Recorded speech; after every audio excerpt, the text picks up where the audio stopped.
but here I'm back. Thanks for hanging with me if you have. And thanks for joining me if you haven't, if you're coming back later. This is going to be a long show. So I apologize for not being here next Sunday, as I mentioned at the beginning of the show, but maybe you can save some of this show for next Sunday or something. I know it's not the same without the live stream. Anyway, on to the next, which is Herman Cohen. Now, I'm going to launch into Herman Cohen. It's a wonderful, wonderful, wonderful story.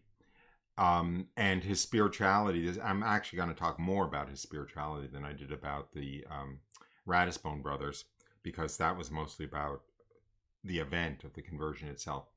But let me say some of the connections so you know what's going on.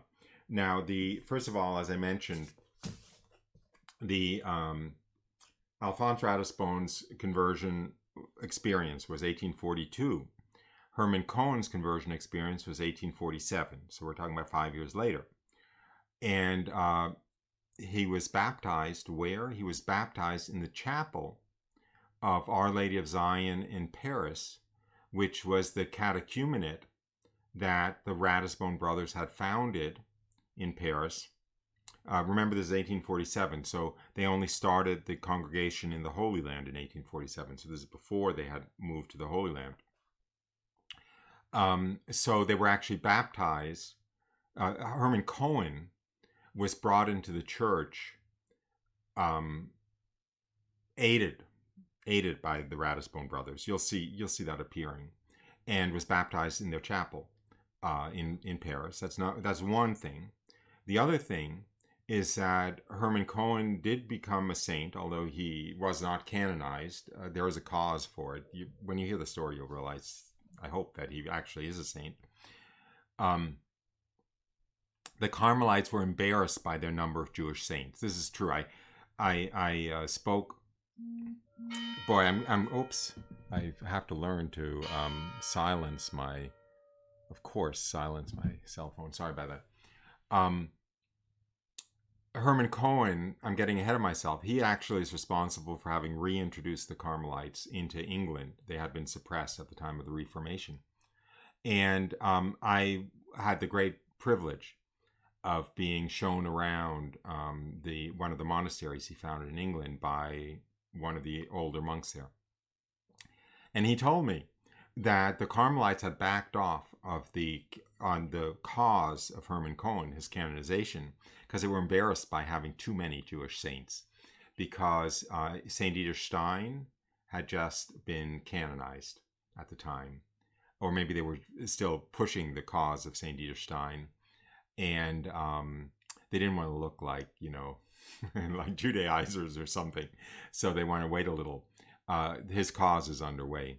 But anyway, where was I going? I was going to say that that a saint's day on the calendar is the day that they die, because the day that they die is the day of their entry into heaven. So it's really their true birthday. Herman Cohen died on January 20th. Does that ring a bell? January 20th was the day of the apparition of the Blessed Virgin Mary to Alphonse Ratisbon.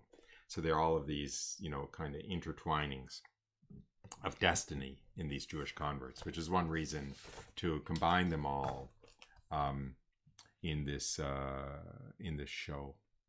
Okay, Herman Cohen. Who was he? He was born in 1821. So again, he was, just 7 years younger than Alphonse Ratisbon. He was a super child prodigy. He actually was incredibly brilliant in school also, but the real superstardom prodigy that he was on the piano, was in music. And at the age of 4, he begged to be taught to play the piano. But then by the age of 6, he was playing all of the popular opera tunes, having taught himself them on the piano, and improvising, by the way, adding to those opera tunes. And by 12, his professional recitals were the talk of the town. In other words, he was a star performing pianist at the age of 12.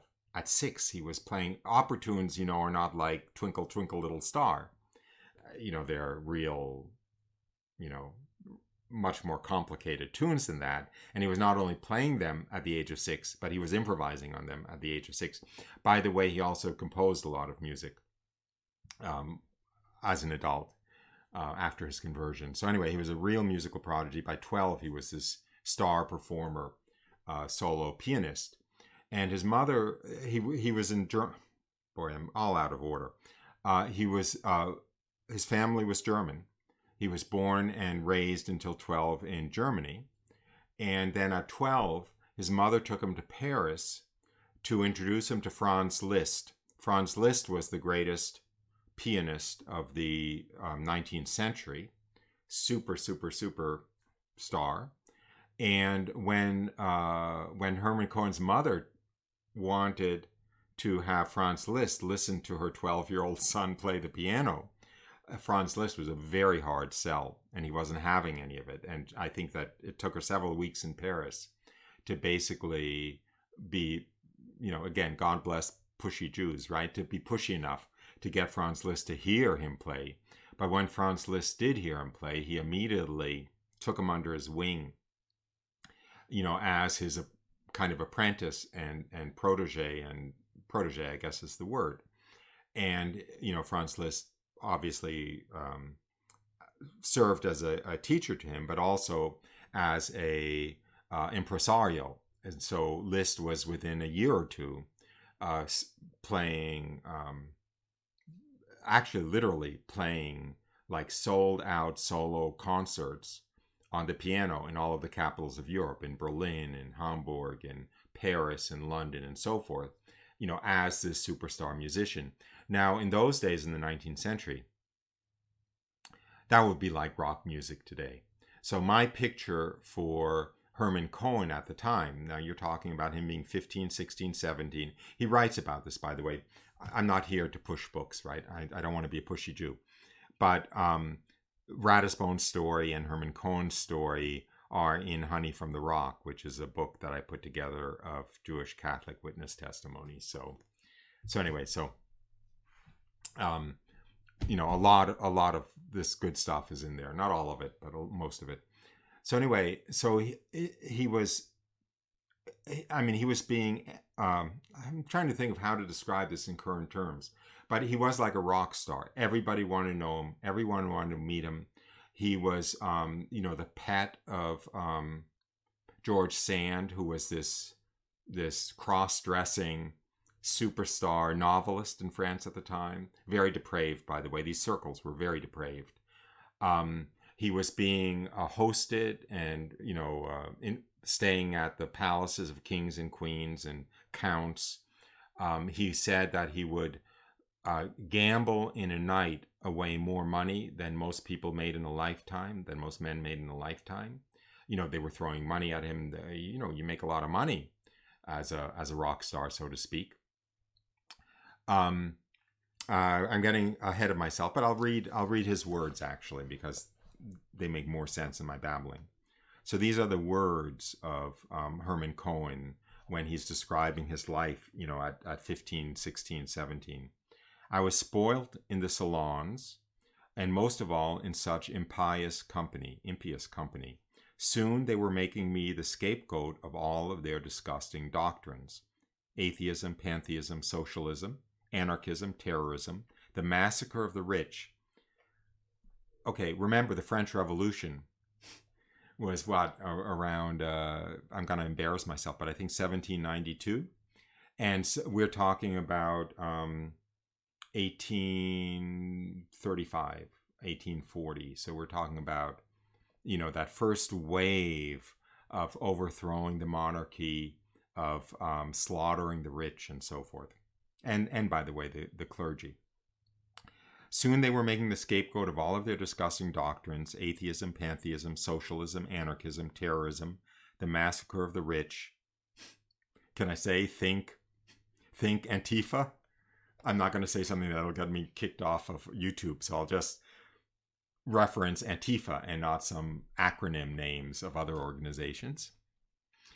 terrorism, the massacre of the rich, the abolition of marriage, expropriation of all property, organizations to remain unnamed, to stay on YouTube, and the common enjoyment of all pleasures, the doing away with marriage and free love, essentially, is what he's referring to. Before long, there was plenty of room for all of this in the head of a 14-year-old. So he's talking about when he's 14, okay? Evil is quickly learned. I soon became one of the most zealous propagandists for all these groups who had sworn to renew the face of the earth. Sound familiar? What do they call them? The quad or something? You know, sound familiar? AOC? I think that's a 3-letter acronym that I'm allowed to use on YouTube. You can start with the A's, but you can't go on to the B's. Anyway, I'm not exaggerating. All the young people I knew lived like me, seeking pleasure wherever it was to be found, passionately wanting wealth in order to be able to indulge all their inclinations, satisfy all their desires. The thought of God never occurred to them. Their morals were limited to those necessary to stay out of trouble with the law. Okay, so he describes this more. I was shocked to find out they were groupies in those days, but they were literally groupies. One of his groupies was a circus performer who danced on the back of galloping horses. You gotta wonder about this stuff, but literally, okay, very depraved. Again, think Mick Jagger. Okay, so let me show you some pictures. First of all, here is Cohen at 15, Herman Cohen at 15. His nickname was Putzi. So there is the picture of the 15-year-old Herman Cohen, obviously posed. And here is a picture of Franz Liszt around the same time, who is also very depraved. I think it shows, but maybe I'm reading a little bit too much into that portrait. Anyway, so back to the mainstream here. So anyway, Liszt was the foremost pianist of the 19th century, but Herman Cohen was probably the second foremost. He wasn't far behind, as I said. You know, by 15, he was playing these sold-out concerts in all of the capitals of Europe. He became very arrogant, self-centered, spoiled, hedonistic, totally selfish. Again, you know, probably think Mick Jagger or, God forbid, I don't even want to use the name Madonna to refer to not anyone but her, but you know who I mean, and so forth. Just totally selfish and depraved. He actually lost a lot of his friends, as do rock stars also, you know, out of their selfishness, self-centeredness, and so forth. He had a very depraved life, women, gambling, parties, drinking. And so this went on for a decade of decadence, right? So from a little more than a decade, from 14 to about 26. So now we're going to pick this up when he's 26, and he's in that state. Very, very dark, very depraved. Anyway, so what happens? What happens is that, you know, his friends are kings and queens and princes. And one of the princes, do I have written down here? I don't have his name written down. It's a Russian name. A prince of his, who was a friend of his in Paris, a friend of his who was a prince, this is taking place in Paris, was the conductor of a choir. And a choir that sang in churches. And he was ill, and he couldn't conduct his choir this afternoon. So he asked his friend, Herman Cohen, if he would fill in for him conducting his choir. And Herman Cohen agreed, because doing favors for princes was then and still is a very sensible thing to do out of self-interest. So Herman, and also out of Herman Cohen's love for music, by the way, because he really, really, really loved music. So Herman Cohen finds himself filling in for his friend Prince Vasily, or whatever his name was. I think that might have actually been his name. Conducting this choir on Sunday afternoon in a church. What Herman Cohen was not prepared for was it was a afternoon Vespers service in a Catholic church in front of the Blessed Sacrament, right? It was a Vespers in front of the Blessed Sacrament exposed service in the Catholic Church. So let me turn to his words. This took place in May of 1847. During the ceremony, I think he's referring to Vespers actually, I felt nothing special, but the moment of benediction of the most blessed sacrament, right? I don't want to be blasphemous here, okay? At the moment of benediction, even though I had no intention to prostrate myself like the rest of the congregation, I felt an indefinable agitation. My soul, deafened and distracted by the discord of the world, refound itself, a bit like the prodigal son coming to his senses, and sensed that something previously entirely unknown was taking place. I felt for the first time a very powerful but undefinable emotion, without any participation of my will. I was forced, despite myself, to bow down. When I returned the following Friday, the same emotion came over me even more powerfully, and I felt a great weight that descended over my whole body, forcing me to bow, even to prostrate myself, despite myself, and I was struck with a sudden thought of becoming Catholic.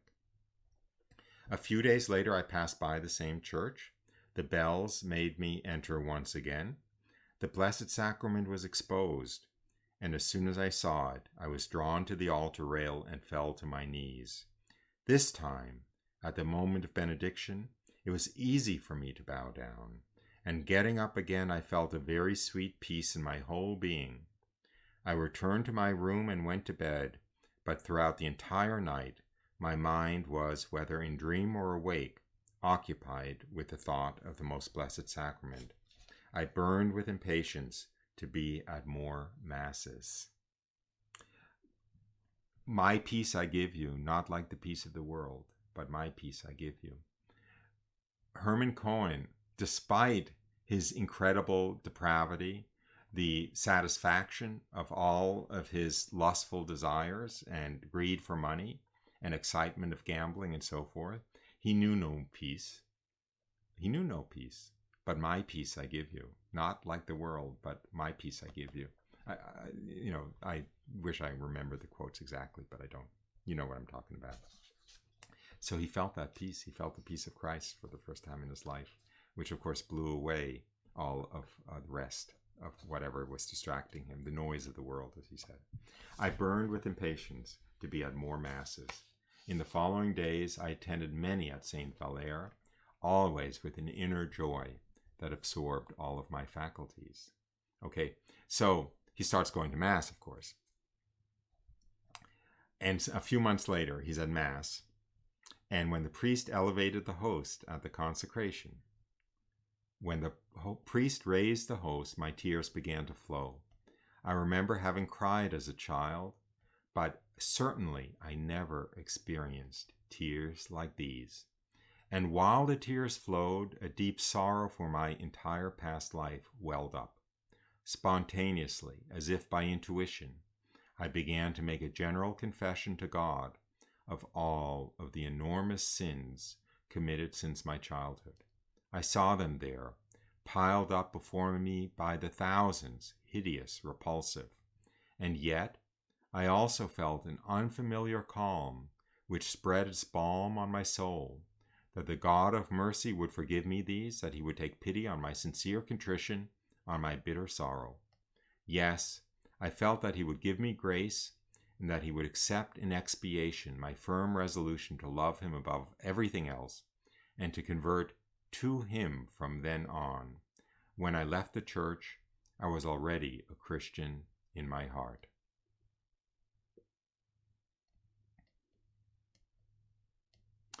He was baptized just a few weeks later. That was on August 8th, that experience. And on August 28th at 3 o'clock, in the chapel of Our Lady of Zion, in the presence of the Ratisbone brothers, he was baptized. And now I will read an account of his baptism. This account is from a letter he wrote to Father Ratisbone. See, the destinies of these three sets of Jewish converts that I'll talk about today were all intertwined. That's one of the reasons for including them all. Everything was transformed. He's talking about his baptism now. And I'm reading this because this is actually the case of all of us in our baptisms. We don't get the grace to see them. This is really miraculous that he saw what happened at his baptism. So let me get to his words. Everything was transformed.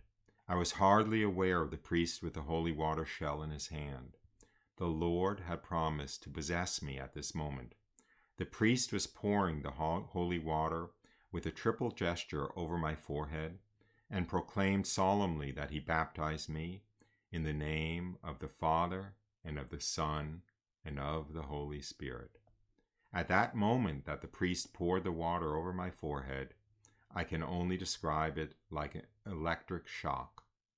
God permitted that I, miserable worm of earth that I am, was allowed by a grace which I cannot name, to conceive, to see for an instant, I scarcely dare recall. My eyes were closed, but I had an inner vision, as if the Holy Spirit, as though to seal his promise, took me by the hand and revealed to my gaze, wrapped in ecstasy, that which no finite being can ever understand, the infinite. Yes, I saw.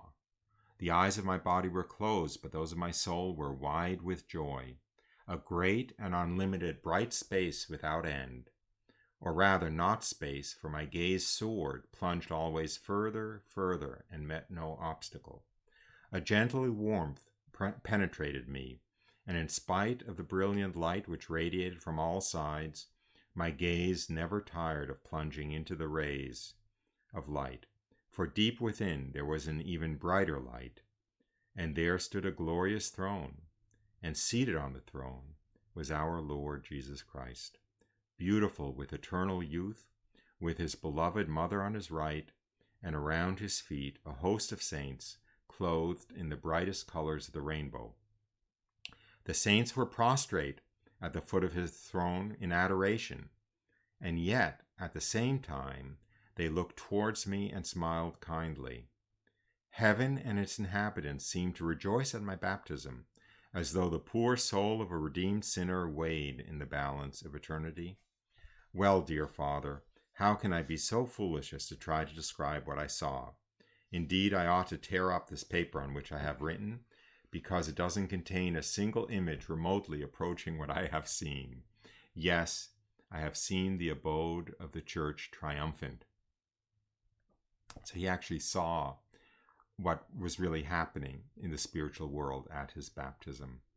And we know, as an article of faith, that all of heaven rejoices at the saving of the soul of a single sinner. We know, as an article of faith, that Jesus would have undergone the entire incarnation, life, passion, torture, death on the cross for the salvation of a single human soul, a single one of, please God, one of us.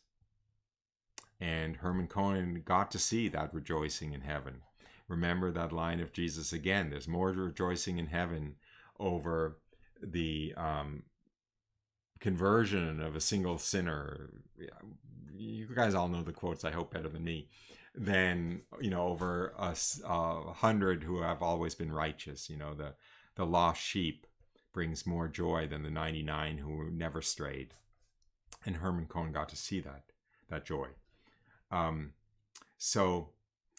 when he entered the church, by the way, remember he entered the church just 3 weeks after that experience in front of the Blessed Sacrament. He took a private vow to do everything in the world for his own Jewish people. And I'm just going to, just a little aside here, that is something that all of these converts had in common. And also, I hope, yours truly, and also St. Paul. Let me turn to the words of St. Paul. This is from Romans chapter 9. I have great sorrow and unceasing anguish in my heart, for I could wish that I myself were accursed and cut off from Christ for the sake of my brethren, my kinsmen by race. They are Israelites, and to them belong the sonship, the glory, the covenants, the giving of the law, the worship and the promises. To them belong the patriarchs, and of their race, according to the flesh, is the Christ. In other words, pretty much every Jewish convert that I know, and certainly all of the Jewish converts I'm talking about today, and also, I mean, you people probably know Mother Miriam of the Eucharist. What, I don't even remember. I think it is Mother Miriam of the Eucharist, you know, Rosalind Moss.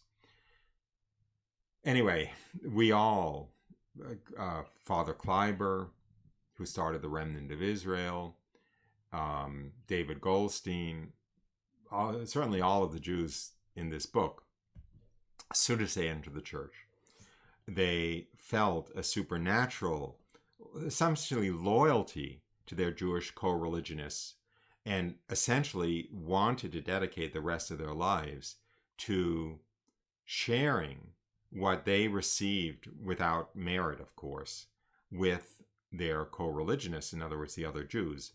The Ratisbon fathers started 2 congregations to pray for the conversion of the Jews, and also opened this catechumenate for youth in Paris to support Jews who were entering the church.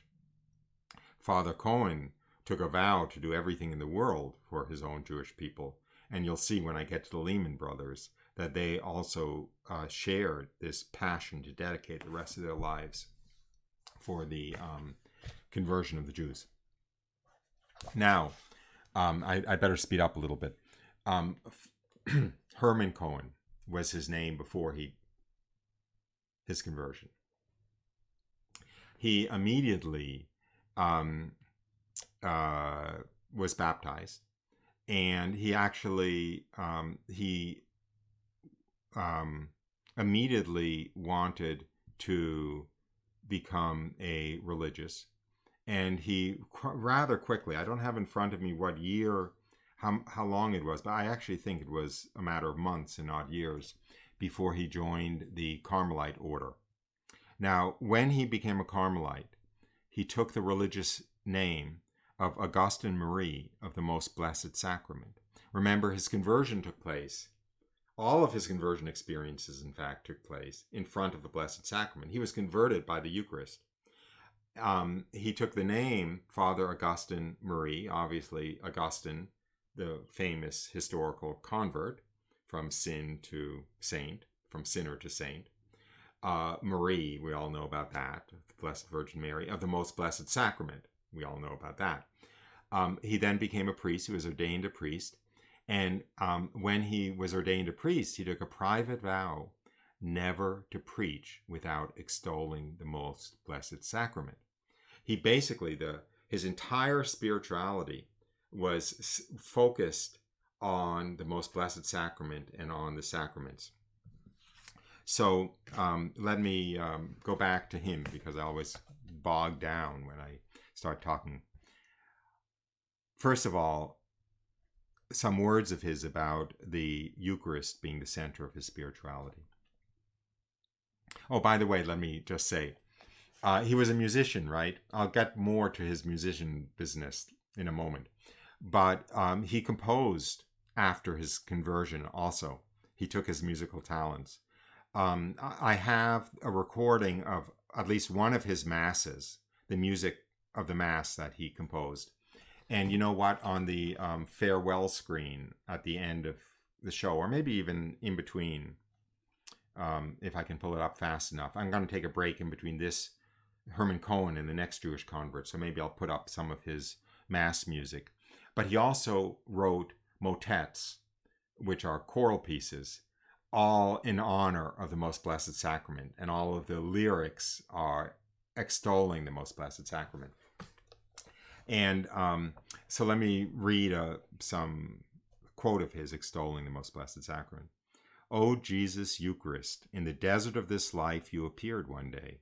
You revealed to me your light, your grandeur, your beauty. You changed my entire being. You, in an instant, vanquished all my enemies. Then, attracting me with an irresistible pull, you excited my soul in all-consuming hunger for this bread of life. You lit in my heart a burning thirst for your divine blood. Then the day came when you yourself gave yourself to me. Even today my heart skips a beat, and I dare not even breathe.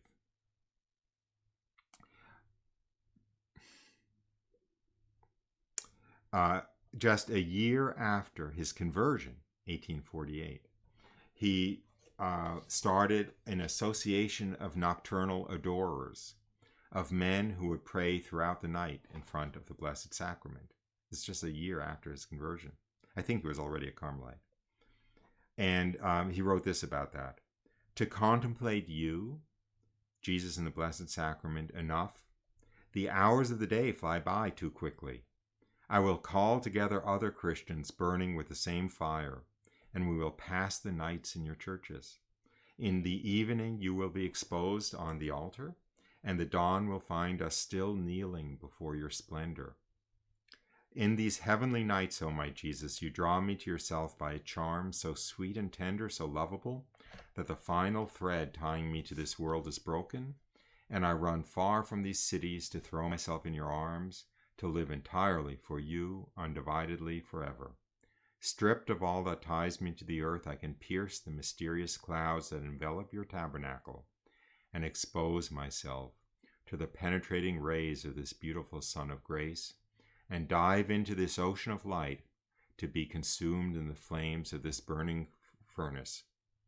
Then, in the refreshing shade of this tree of life, I breathe the scent of the flowers, I savor the fruits.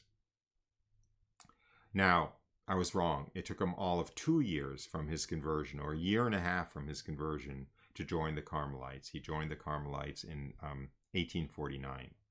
Why did he join the Carmelites? Why did he choose the Carmelites? Time for a little more Jewish, ethnic, something or other, chauvinism perhaps. This is from a letter he wrote to his mother. I find myself in the novitiate of a religious order that is famous for its austerities, its penances, and its love of God.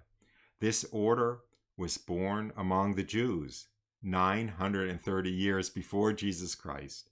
It was the prophet Elijah of the Old Testament who founded it on Mount Carmel in Palestine.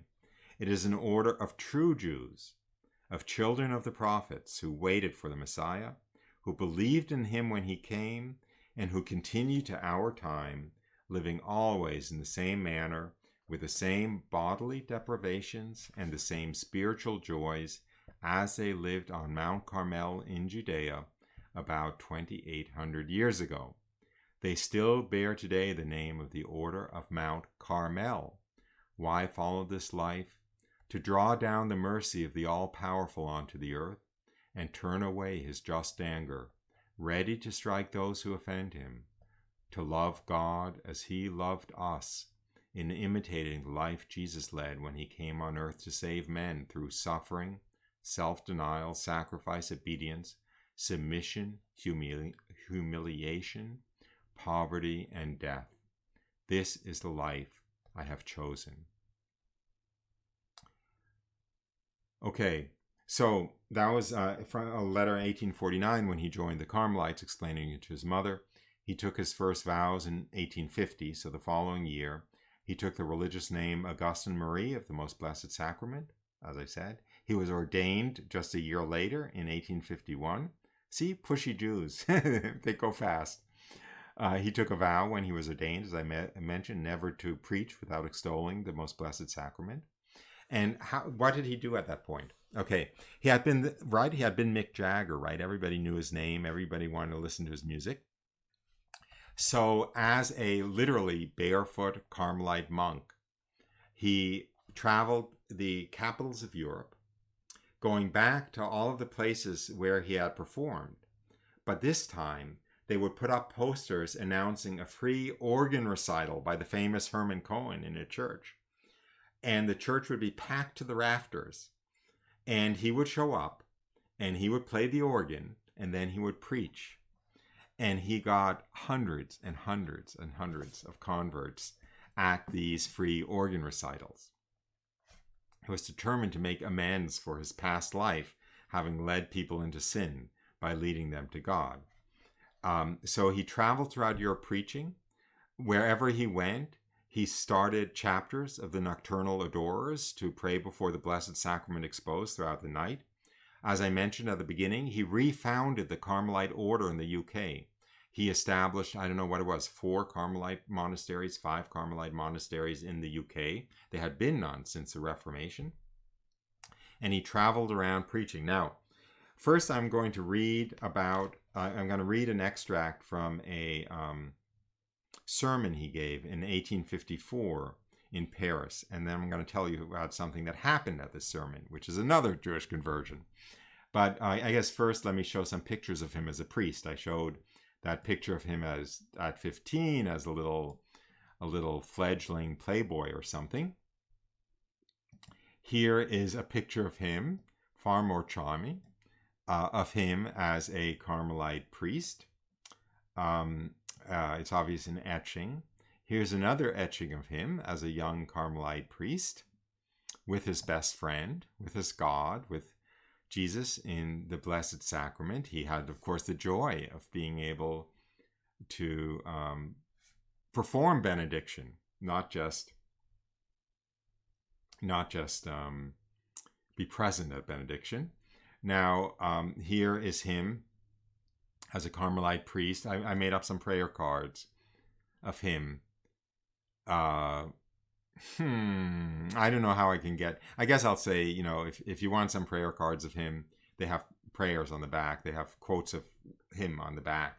Email me and I'll see what I can do. I'm going to have to probably ask you to send me a self-addressed stamped envelope or something. But anyway, I don't know what I'll do. If you want 100 of them, it's easier. But if you want a couple of them, I may be able to do something. But that's the card I had made up of him. You can see his dates and everything. But I'll show you the bottom of the card because it's got the motto he took. I have found him whom my soul loves. I have seized him and will not let him go. That's from the Song of Songs. That was, of course, his spirituality. And here it is in Latin and in Hebrew. I'm going to give a little self-referential digression. I hope this is not vanity, but I'll say two things. One is that it was the Blessed it was wanting to receive communion that actually was the reason why I entered the church at the point that I entered the Catholic Church. In other words, the reason I asked for baptism, I didn't know much. I wasn't very well catechized. I didn't know the difference really between Protestantism and Catholicism, but I knew that I wanted to receive the Eucharist every day. I didn't realize it wasn't the Eucharist in Protestant denominations. I didn't know that much.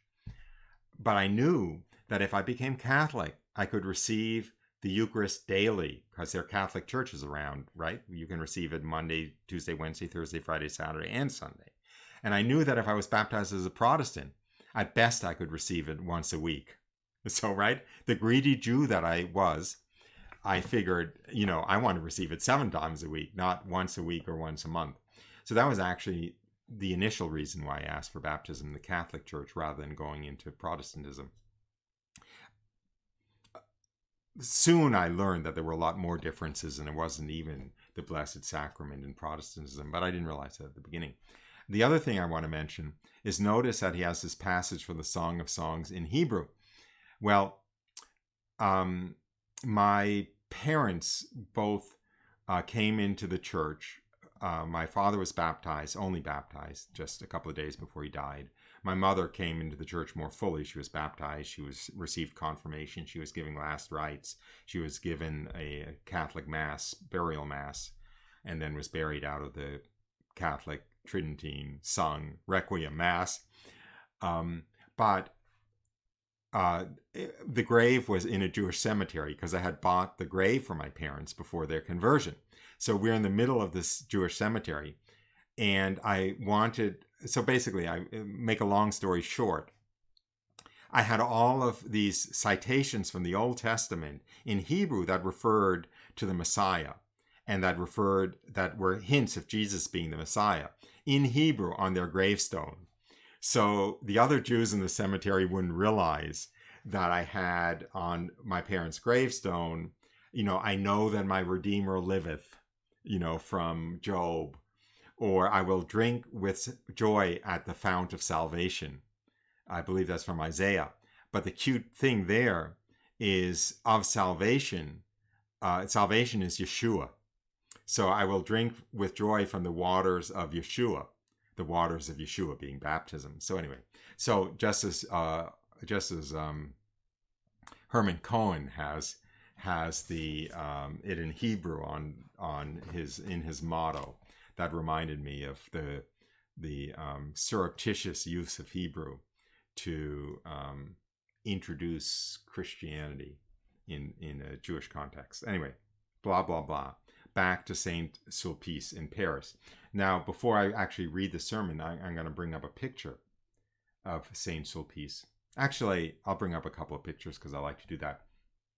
Remember when I read that from Herman Cohen about he became a Carmelite because it was a Jewish order founded by Jews 930 years before Christ. Well, of course, it was founded by Elijah. There's an icon of Elijah in front of a cave, his cave on Mount Carmel.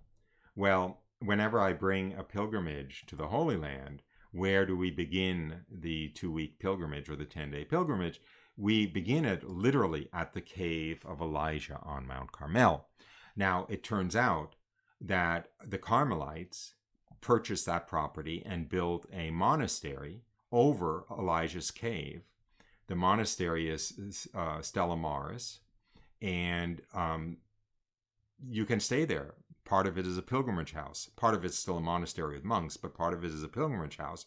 It's built over the cave of Elijah. And there you see actually pilgrims from our group praying inside the cave that Elijah lived in. You can't see it in this picture. I don't know if I brought another picture. No, I didn't bring a picture. So, but anyway, you can just see they're kneeling before the altar there. You can see the feet of the statue there. That's a statue of Elijah, that black blob on the top of the altar. And so that's the cave of Elijah, where the Carmelites were founded, which is now, thank God, a Carmelite monastery. Now back to Paris.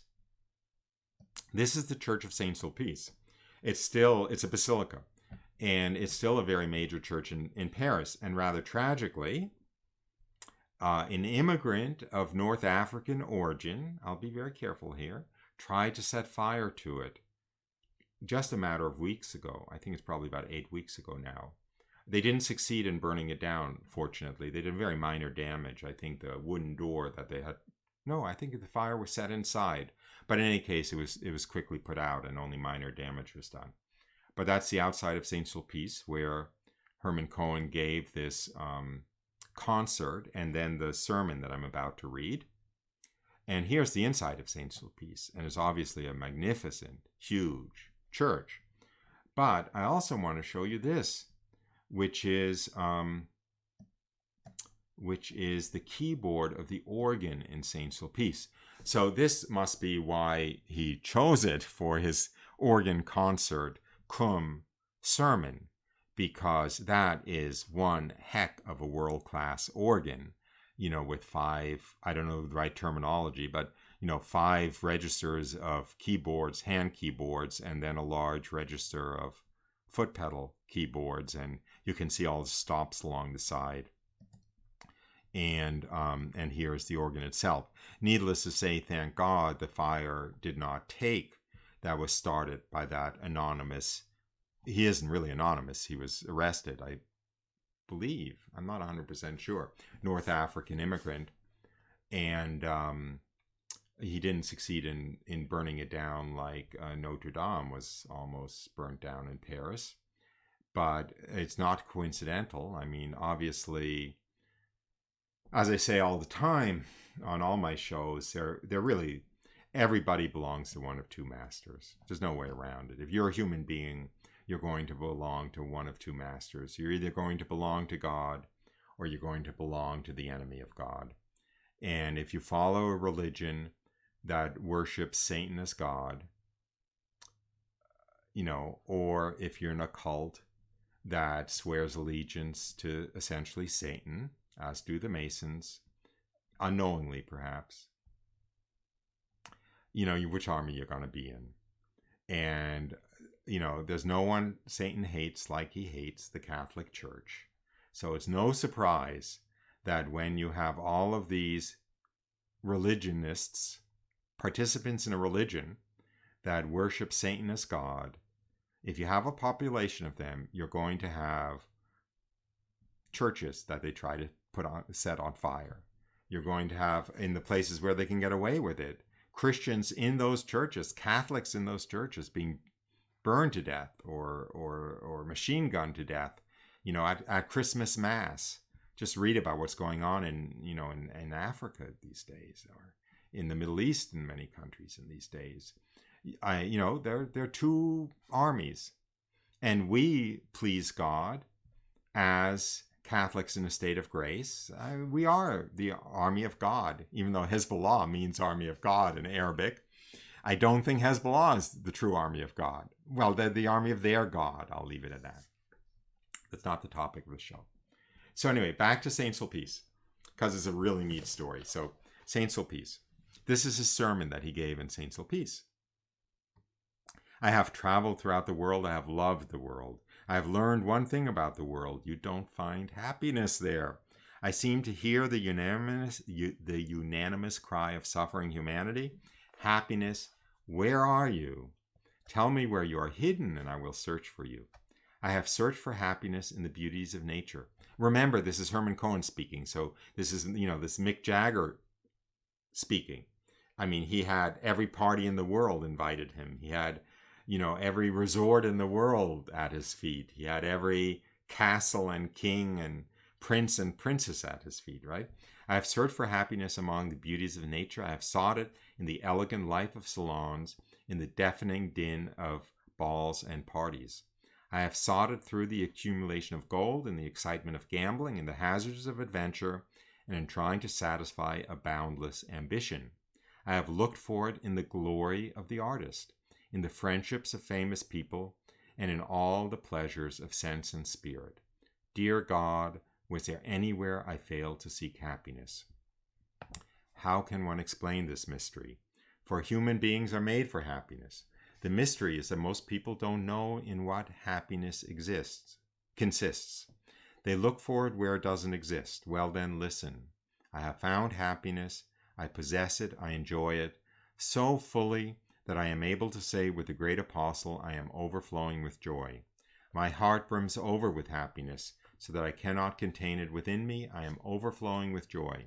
Yes, I am so happy that I come to offer it to you. I come to entreat you to share with me this overflowing happiness. But you object, I don't believe in Jesus Christ. I did not believe, and that is precisely why I was unhappy. Faith shows us happiness in God and in Jesus Christ, his Son. It is a mystery which pride cannot grasp. But to find Jesus Christ, one must watch and pray. So pray, ask, and you will receive this intoxicating wine of immortality, which flows from the winepress of prayer. Prayer imparts faith, sheds light through prayer. Prayer imparts faith. Faith sheds light through prayer, which, united to faith, imparts peace, love, wisdom, light, freedom, all of which are contained in Jesus Christ. It is not possible for someone who does not love Jesus Christ to be happy. Now, he was preaching this on whatever the date was, Saint Sulpice, in 1854. Well, there was a young Jewish man named Bernard Bauer, who would have been 25 at the time. Well, he was just walking down the sidewalk in front of Saint Sulpice, and he saw this crowd of people gathered around the entrance, because even though it was such a huge church, it wasn't big enough for everyone who wanted to hear Herman Cohen play the organ and who were there for the sermon. So anyway, there was a crowd of people outside listening at the door. So this Jewish man, Bernard Bauer, is walking by. He sees this crowd of people gathered outside the door. So what do? You stop to see what's going on, right? You're curious. So he was outside the door. He's hearing the sermon, right? So, okay. By the end of the sermon, he had made his decision to join the church. And within 2 months, he had joined the Carmelites, okay? So this is Bernard Bauer. And by the way, as a novice at the Carmelites, they gave him the cell for his novitiate, which had been the cell of Herman Cohen. So I don't have a picture of Bernard Bauer before his conversion, but here's a picture of Bernard Bauer. I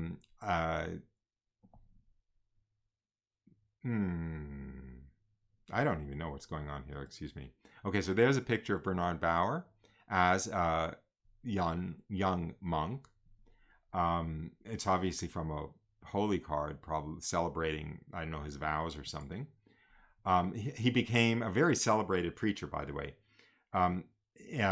He became actually the the confessor, the father confessor to the Empress. This is the Second Empire in France. I think it was Napoleon III. He became the father confessor to Empress Eugene. He became a very see him looking there a little bit like Fulton Sheen, right? Preaching. He became a very famous preacher. He actually here's a picture of him. He became a Monsignor. He became a, what's the technical term? Pope Pius IX made him a proto-notary apostolic, which is essentially a Monsignor. So there's a picture of him as a Monsignor. And finally, he published a book. Actually, he published several books of his sermons, including one called Judaism as Proof of Christianity. There you see it there. And in fact, he was asked to give the speech at the opening of the Suez Canal. The Suez Canal was owned by the French in Egypt when the Suez Canal was open. The Suez Canal was a huge deal because it was the only way that you could have shipping from the Far East to Europe or to America, except by going through the Cape of Good Hope. What's it called? The Horn of Africa, which is very difficult, treacherous waters, very difficult to sail through. The Suez Canal was a shortcut from the Far East to Europe. It was a huge deal. It was a French possession. The Empress Eugene was there, and her father confessor, who was Bernard Bauer, who was this 25-year-old Jewish guy walking down the sidewalk in front of St. Sulpice at exactly the right moment, actually gave the talk there. So it's all woven together. Anyway, so and again, there is get back to Father Cohen. There's Father Cohen. Anyway, I will read. I'll read one other extract from. Oh no! I mean, I'm not going to shortchange this. You guys can go eat dinner, go to bed. Look at the rest of this YouTube video later. But once I'm rolling, I can't really stop and pick up again. So I'm just going to keep going. This is going to be a 3-hour video. I can tell that now. So, oh gosh, 3 hours. It's going to be a 3.5-hour video. Anyway, the problem is if I do anything, if I edit these, if I slice anything out, if I cut them up, there's no way to preserve the chat stream. So that's my choice. Anyway, so these are more quotes. Keep going. Thank you. I will. I can't stop. I may have to turn on the light because it's getting actually dark in this room. I may have to take a short pause and get a little additional light in here. At the baptism of another Jewish convert, where he was the priest and therefore the homilist. Do you believe, my brothers, that God converted us just for our own benefit? No, 1,000 times no. It is for others as much as for ourselves, so that they might avoid the reefs against which we have shipwrecked. Yes, he has nailed us as signposts before the gates of hell to say, do not go this way. Not finding the happiness I sought, I was continually fleeing he who was pursuing me, up until that day I entered a church, and the priest at the altar was holding in his hands something white. I looked at the little host, and I heard the words, I am the way, the truth, and the life. My God, is it possible to have lived without thinking of Jesus, without loving Jesus, without living for Jesus and in Jesus? And now that your grace has awoken me, that my eyes have seen, that my hands have touched, that my ears have heard, that my heart has tasted. Yes, I love Jesus Christ and no longer want to hide myself. I take it to be an honor to proclaim it to the whole universe. I love Jesus Christ. That's the secret of my immense happiness, which has only increased since I began to love him. I love Jesus Christ. I want to shout it to all the corners of the earth.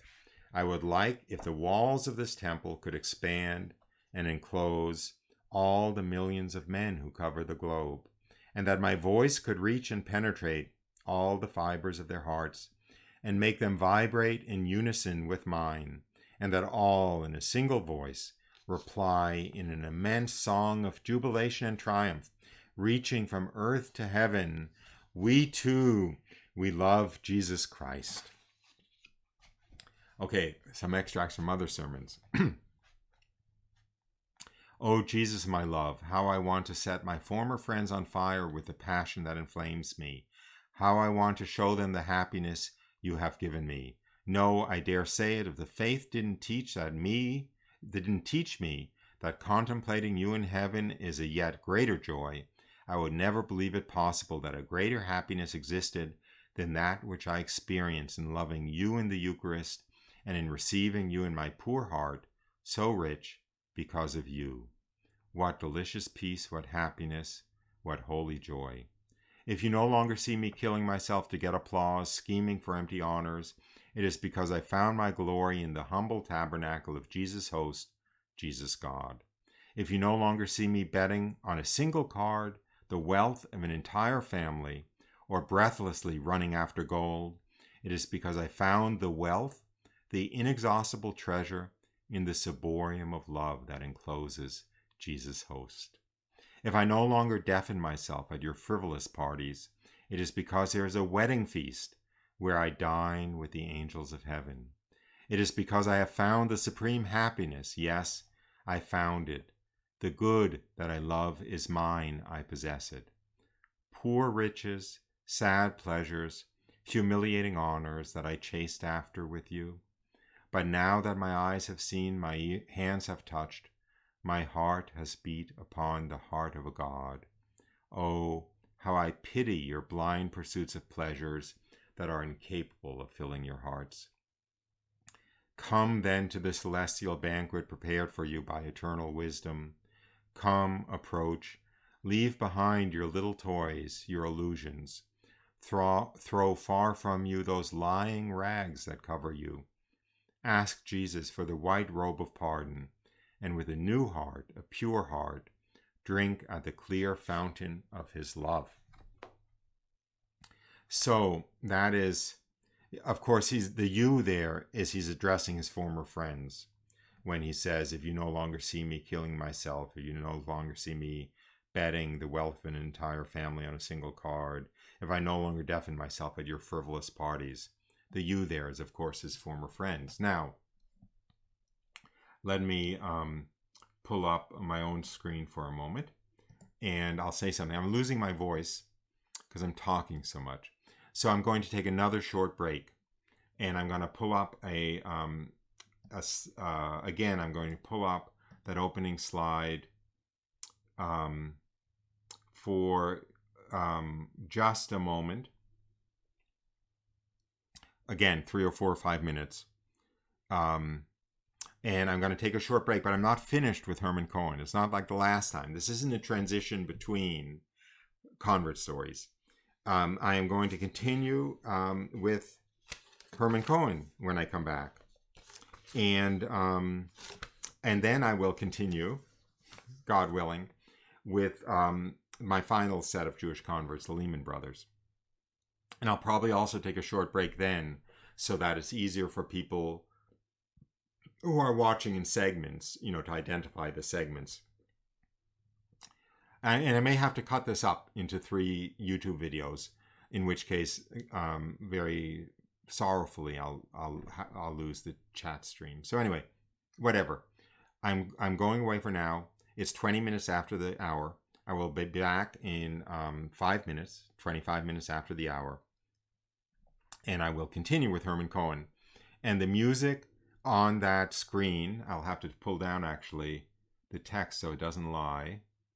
I wouldn't want to lie there. Okay, the music on the screen is going to be actually from a mass composed by Herman Cohen. So with that, I'll be back. Now it's only in 4 minutes. So, okay, so here it is. And here is the music.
Okay, I'm back. Yeah, I know that I was mumbling a little bit to myself there. I forgot to turn off the mic. Um, so, oh my, I'm getting a little bit disorganized. Give me a second here. Sorry about that. Okay, back to Herman Cohen. Thanks for bearing with me. Anyway, I don't think I have a sync problem on my end, but if I do, I apologize. And the lighting is messed up now because actually what happened was I've been time so long it's gotten dark outside and I was relying on daylight, so I had to turn on some light in here. Okay. The one dark spot on Herman Cohen's happiness was his mother, because his mother died without having entered the Catholic Church. And Herman Cohen was very devoted to his mother, and how could he be happy worrying about his mother's salvation? Or how could he be happy for all eternity if his mother was lost? So this is an incredibly beautiful story, and it's also actually true. Okay, so here's the story. The story is, first of all, bear with me, I think it'll be worthwhile. The first step in the story is that on the Feast of the Immaculate Conception in 1852, remember the Immaculate Conception, this is the Immaculate Conception, that's, the medal, I am the, O Mary conceived without sin. On the Feast of the Immaculate Conception, 1852, Herman Cohen went on a pilgrimage to a Marian shrine. The pilgrimage was the purpose of praying for the salvation of his mother. And he prayed the following prayer. Mother of heaven, for your divine Son I have abandoned a mother on earth. Will you return her to me one day? As her son once was, she is still sitting in the shadow of death. She is looking for the coming of the Messiah in the future. That's the state of the Jews, right? She does not know that the bright star of Jacob has appeared for us, and that its brilliance has shone for 18 centuries without eclipse in the skies of the church. She does not know that you were its dawn, and that your sweet light never ceases to direct the steps of the weakest mortals towards the Sun of Justice that God has given us, to enlighten all the nations and to be the glory of his people Israel. O Mary, daughter of Israel, she belongs to your family. Turn then upon her a look of pity and of love. O Mary, you have saved the Son. Let him not then be forever separated from his mother. She is your image for me, and her memory never enters my heart alone. She gave me birth and suffering, and you also, to give me a second life, adopted me as your son, as your child, at a price as high as all the sufferings of Calvary. O Mother of Jesus, O my mother, if the thoughts of earth are not transformed on high, could I see you without her in heaven with full joy? Would not her eternal loss be a cloud on my happiness?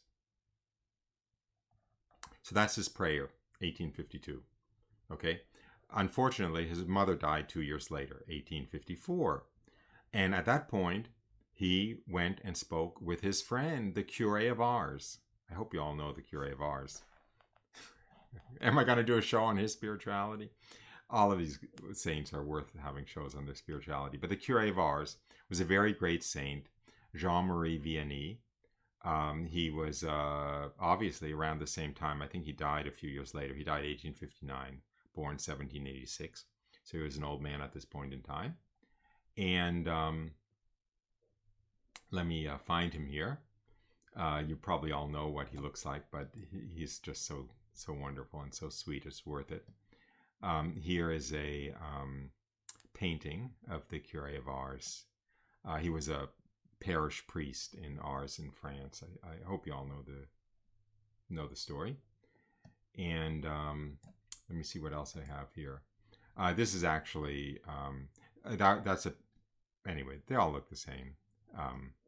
I mean, all the pictures of him. This is a prayer card that is actually was done during his lifetime. So that's a true likeness of him.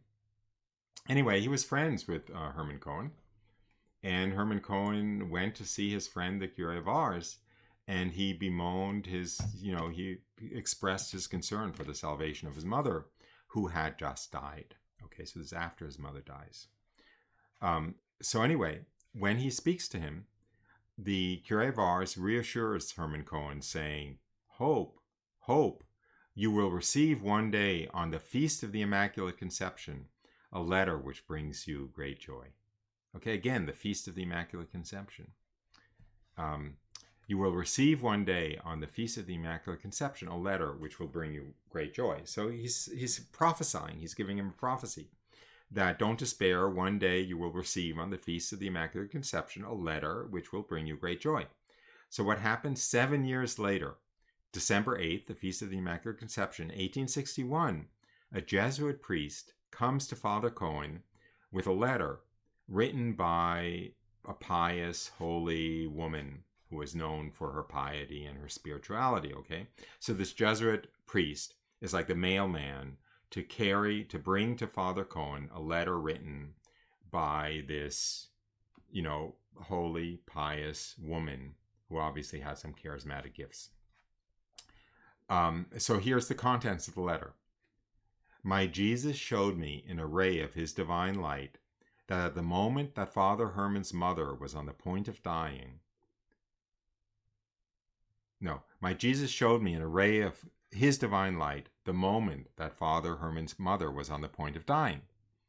When she seemed already unconscious, almost dead, the Blessed Virgin Mary presented herself before her divine Son, and prostrating herself at his feet, she said to him, "Grace, pity, O my son, for this soul about to perish. In an instant she will be lost for eternity. Do, I beg of you, for the mother of your servant Herman, that which you would want him to do for your mother, if she was in her place and you in his. He has consecrated her to me. Can I allow her to perish? No, this soul is my prize. I want it. I claim it as the price of your blood, of my sorrows at the foot of your cross." See what chutzpah she had? What she's saying to Jesus is, look, how would you feel if the places were reversed and it was your mother who was about to be lost? Wouldn't you feel terrible? Well, so please put yourself in Herman Cohen's place and give her the grace to be saved. So anyway, back to the letter. Scarcely had the divine supplicant stopped speaking than a strong, powerful grace came out of the source of all graces, the adorable heart of our Jesus, and illumined the soul of the poor dying Jewish woman, and instantly vanquished her stubbornness and resistance. This soul immediately turned with a loving confidence towards him whose mercy had pursued her into the arms of death, and said to him, "O my Jesus, God of the Christians, God whom my son adores, I believe, I hope in you, have pity on me."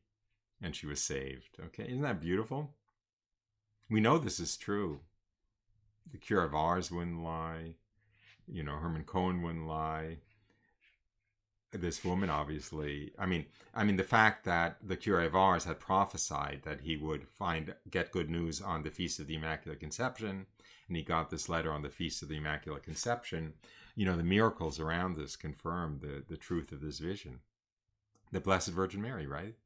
Our intercessor. She interceded with Jesus for the salvation of Herman Cohen's mother, saying, "Look how miserable you'd feel if I was about to be lost." Well, that's how Herman Cohen feels, and he's our good friend, so you got to do something and save his mother. Anyway, Jewish chutzpah. Anyway, okay, so now the death of Herman Cohen. Herman Cohen was a martyr of the sacraments. Okay, remember, he was a German national. He was a citizen of Germany. He was born and raised in Germany until he was 12. The Franco-Prussian War broke out in 1870. There were lots and lots and lots of French prisoners of war. The French did not do well in the Franco-Prussian War. The Prussians did a lot better. So anyway, there were prisoner camps, POW camps in Germany, one in Spandau in particular, filled with French prisoners of war. The French prisoners of war were Catholic. The Prussians were Protestant. There were no priests to minister to the French prisoners of war, Catholic prisoners of war, and they were dying in droves.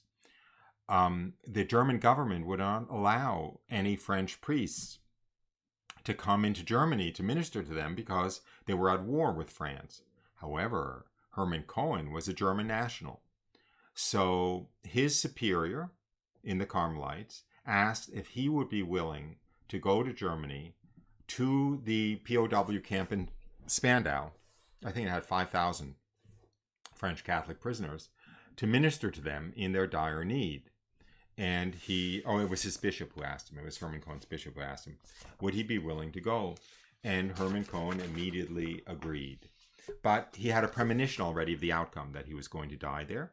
He was heard to say when he left Germany, when he left Switzerland for Germany, Germany will be my tomb. And he wrote to his sister in a letter before he left, I did not feel that I could decline, since Jesus said to those he reproved, I was a prisoner and you did not visit me.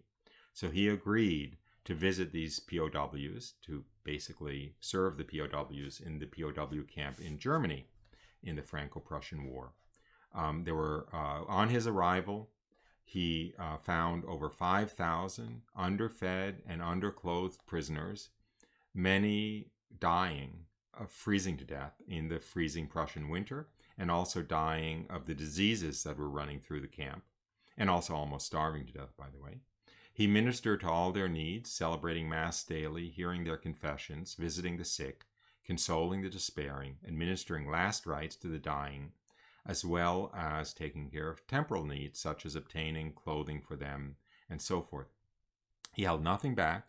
He worked in the freezing cold from, probably 20 hours a day, from before dawn to late at night. Of course, it took its toll on him. And a fellow priest who saw him at the time recounted, I found him aged and pale, his expression exhausted but joyful. I saw on his forehead something like a halo ready to shine soon. On January 9th, 1871, so that is now about, it's not even 2 months after he arrived. It's about 6 weeks after he arrived at the POW camp. Father Cohen was called to administer the last rites to 2 prisoners dying of smallpox. He couldn't find the spatula. Oh, let me show some it's too late. I'll show some pictures afterwards. He couldn't find the spatula to anoint them with, with the holy oil for last rites. And they were dying. There was no time to run back and try to find his spatula. So even though he had a cut on his finger, and even though he knew they were dying of smallpox, and even though he knew it was likely that he would get smallpox if he used his finger, he used his finger to anoint them with. He didn't hesitate to use his finger, despite the scratch on it that exposed him to the infection. He contracted the disease immediately and died 11 days later, on January 20th, 1871. That's the day of the apparition to Alphonse Ratisbonne. His last words were, and now, O my God, into your hands I commend my spirit. And in fact, in 2016, the Archbishop of Bordeaux, which is where Herman Cohen's Carmelite monastery was, introduced the cause for the beatification of Herman Cohen. So that is kind of the end of the life of Herman Cohen. Let me go back to some pictures that I neglected in my enthusiastic talking to show up. Here is a etching or painting of the Franco-Prussian War. You know how things looked like in those days, trenches and walls and, huge rows of soldiers on either side, just shooting volleys of bullets, slaughtering them on the other side.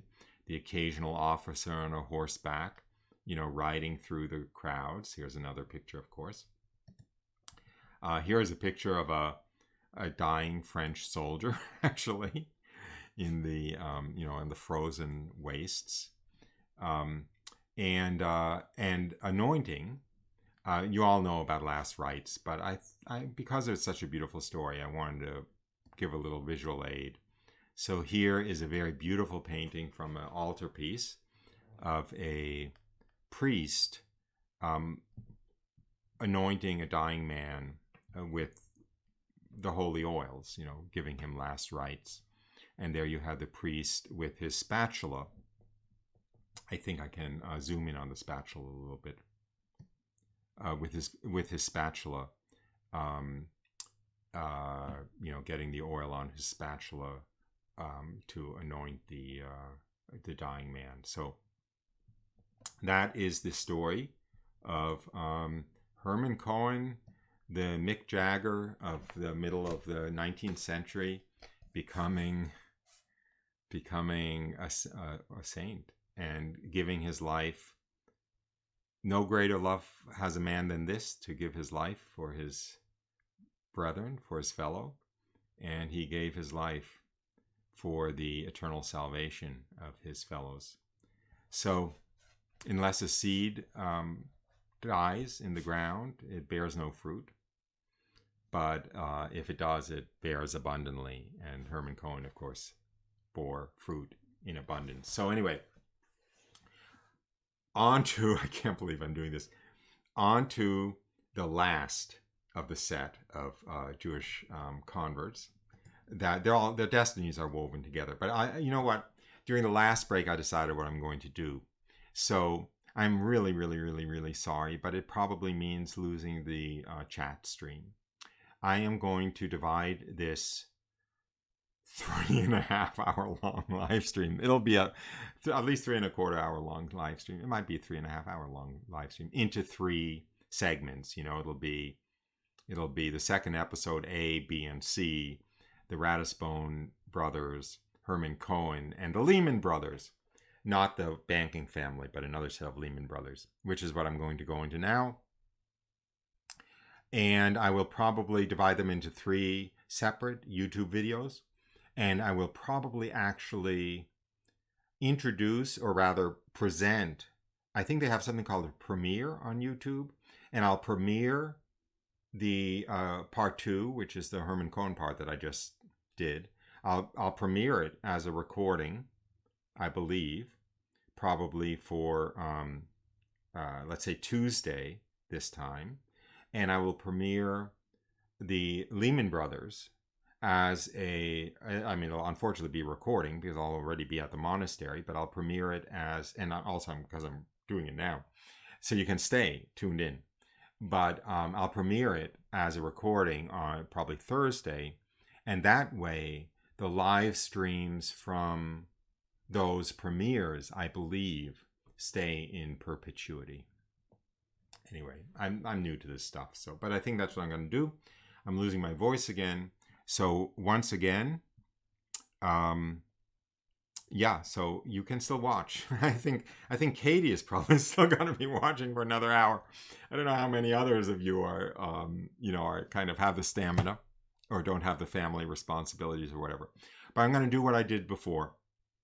I'm now going to take a 5-minute break and have a little sip of iced coffee to get my voice back.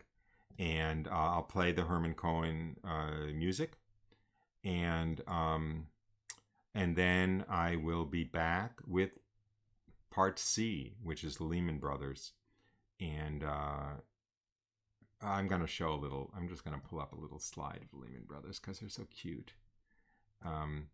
So here are the Lehman brothers in the year of their baptism. They were twin brothers. It's a really cute story, and it's very interwoven with the other stories.